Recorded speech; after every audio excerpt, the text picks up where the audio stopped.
In this video, we are going to do some cold calling for commercial real estate and see how we talk to prospects on the phone, how we get deals done, how we set listing appointments, and most importantly, apply it to your own business. Because watching me do it is great, but you have to implement it into your own business in order to start making dollars. So we'll get after it and enjoy.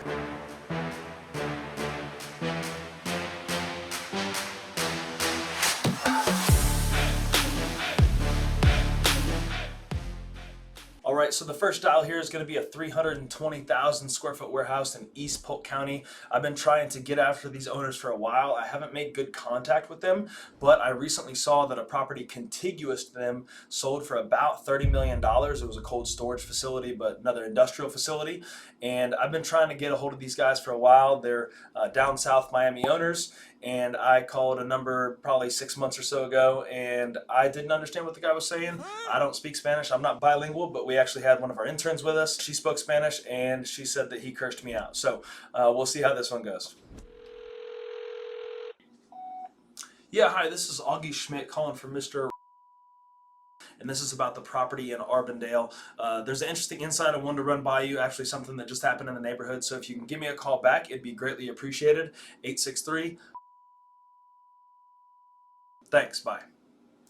So when leaving a voicemail, we get those a lot. It's better than a bad number, but one thing I like to do on the voicemails is create some curiosity. So on that call I said, hey, there's something interesting that just happened in the neighborhood I want to share with you. So that way you have better chances of getting a call back versus not at all. Because if you say, hey, I wanted to talk to you about your property, they're probably just not going to call you back.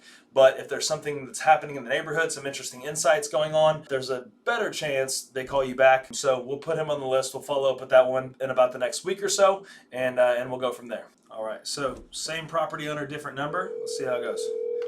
Your call has been forwarded to an automated voice messaging system. Hey, this is Augie Schmidt, and I was calling about the property in Arbondale. Something recently, a comp just happened in the neighborhood. Wanted to see if you saw it. Put your property at a crazy value, and really just really good news for you, being something that nearby happened in the neighborhood. So if you can give me a call back, it'd be greatly appreciated. 863. Thanks, bye. Like I said, I've been trying to get a hold of these people for a long time here. So, to look up different numbers or different names and addresses, to take a little bit different approach. Sometimes the properties that it's harder to get a hold of people, it takes more research to do. So we don't want to do too much research while we're just sitting here dialing. But this is one that I've been trying to get after for a while. So I will use this other resource I have to try and find this guy's contact information and see if we can hit him up. But if not, we'll just keep moving and shaking. Like I said, we don't want to get stuck in research land. We want to focus on dialing. Your call has been forwarded to an automatic voice message system. Is not available.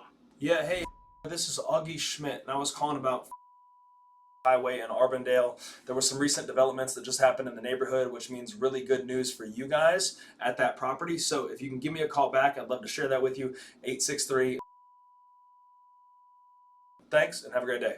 Once again, the almighty voicemail.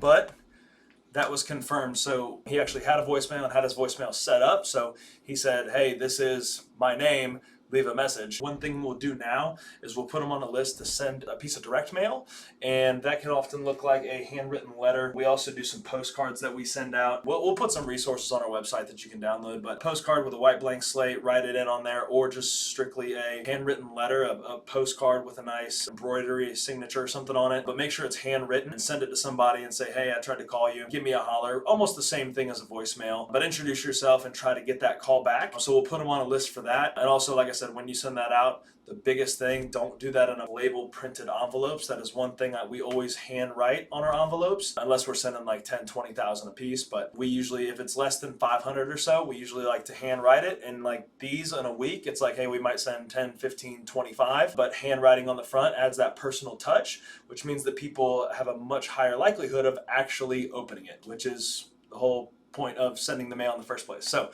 just a quick pro tip.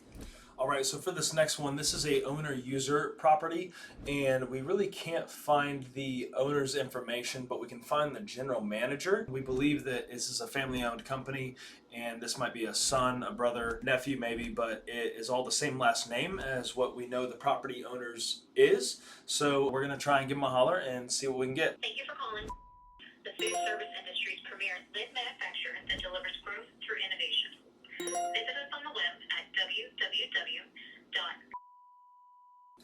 All right, so that went straight to the company's front desk, which it's a larger company and we know that there's a lot of gatekeepers there. So I want to try these other phone numbers first before I get to the front desk. That's usually a last stop for us because there's a gatekeeper, a secretary, an assistant that's most likely going to shut us down. So when calling a company, just know that going in, it's like, hey, there's going to be a gatekeeper more than likely, unless it's a very, very small business. But if we can get a cell phone or a direct contact to that person first, that is going to be much more likely.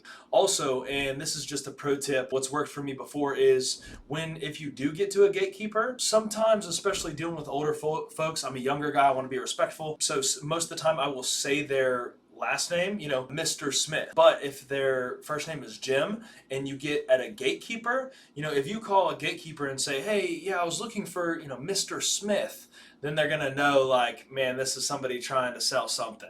But I like to put a friendlier twist on it when it's like, yeah, hey, this is Augie, I was calling for Jim. And the secretary's like, oh, Mr. Smith? Yeah, could you have him give me a call back when he gets a second? Or something like that. Because if you take that tone of it, it's like, hey, have Jim call me. Yeah, Jim, tell him to give me a call, please. It's a much more like, hey, we're on a first name basis. So the gatekeeper doesn't know that. I've never met Jim, but calling him by his first name and being a little more, a better flow, it can give him or her the impression that me and Jim are on a first name basis, and the likelihood to call me back, I believe, is a little bit higher. At least it's worked for me before. So just an extra pro tip to throw in there. But back to this.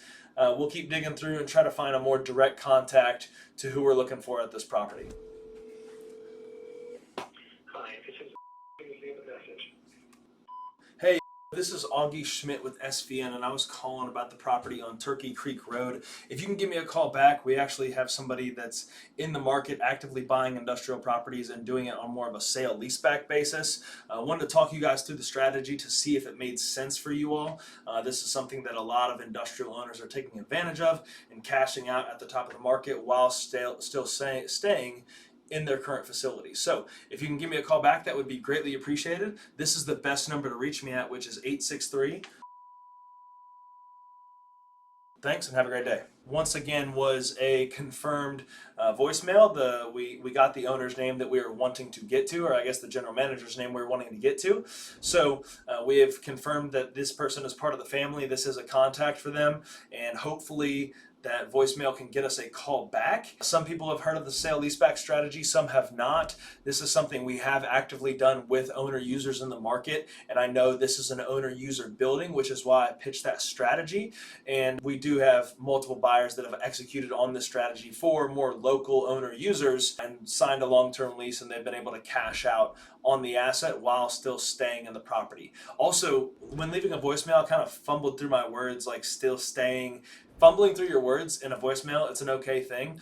Don't think that you have to be perfect. Obviously, you want to get any like jitters out if you have any of those, but you're not going to be perfect on every call. And if you're extremely scripted and actually reading something, then the property owner or the prospect will know that as well. So you can follow a framework of what works for you, but I would always recommend just be more conversational. And like I said, sometimes if you trip over your words or you do whatever, that's okay. But just be able to have that curiosity, provide some value, and just really try and pitch for that call back, because if you don't get it, then the call, I don't want to say it was for nothing, but that's the big goal here, is to get in contact with these property owners, which is what we try to do here. Also, whenever I leave voicemails, one thing that I always love to do is put the owners in they're already in like our database here, but I want to put them in my phone, because if you call through 50, 60 property owners in a day and say you make those 50, 60 calls and they're random numbers, if you leave voicemails, and especially that's the contact, I always like to save them in my phone as a contact, because it's a pretty awkward conversation whenever they call back and then they're like, yeah, hey, you gave me a call earlier, and you're just like, okay, like, hey, what's your property address? And then you have to like look them up that way.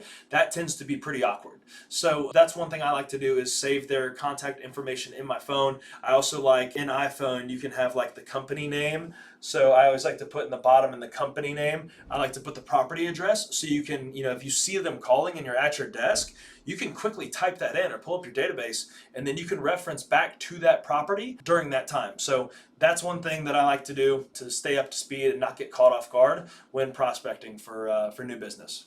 All right, so to keep moving here, we will keep moving through this list. We will come back to this one and we will move on to the next one. All right, so this last one here is a multi-tenant industrial park, and this one is on 27, which is a major U.S. highway running through Central Florida, and I've been trying to get after these guys for a while. The owner name switched up from the database that we had previously, and I wonder why that is. So the name that popped up is an owner that I have not talked to before. I talked to his partner, I believe, probably 6, 9, maybe 12 months ago, and they just kind of wanted a crazy price, and it really just wasn't feasible. So that's one we kind of loosely let go of. And now it's, hey, calling and checking in with those people, because you never know when circumstances change and whenever people are actually ready to do a deal and they're closer to market. And we want to be in front of them. We want to be making contact with them, providing value to them. So whenever that time does come, we are here to step in and help them out. So I'm going to call this same property but new contact, and we'll see how it goes. We're sorry, you have reached a number that has been disconnected or is no longer in service. All right, so how that last call ended was just a strictly, hey, this number is no longer in service, which we get a lot of those when calling through a database, and there's new numbers, new contacts. So that's one thing, is always be sure to separate the research time from the call time. So today on this video, I know we really got through 3 properties and really running out of time on my schedule to get through more. But on the next video, we're going to try and make a bigger list and just hammer out faster dials to get better responses. So contacting 3 property owners, you really shouldn't expect incredible results and appointments set for this, which sorry guys, no big crazy results in this video. Maybe a call back.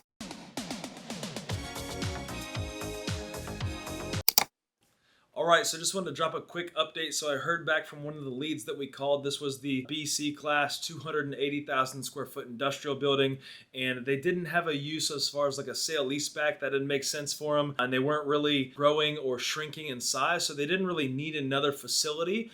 But they did need another location as more like a retail storefront, a warehouse with some laydown yard, kind of mixed use property, actually in another town not too far from us up in Jacksonville. So this was something that I pulled a few properties that were currently on the market and sent it over to the owner and waiting to hear back on that. But really the strategy from there is, hey, if these properties work, that's great. But if not, we have another office in Jacksonville that can probably better suit their needs. So that's something that I'll most likely refer out to them and have somebody that can really dig up deals, find more off-market properties, so we can serve that client well. So that is one good thing that came from this cold calling session, and just some encouragement. Even though it's not a high volume of properties, if you go deeper and do more quality work, you can get some quality results, which we'll see if this turns into a deal or not. I'll update you more on another video here soon. So that is it for this one, and we'll catch you next time.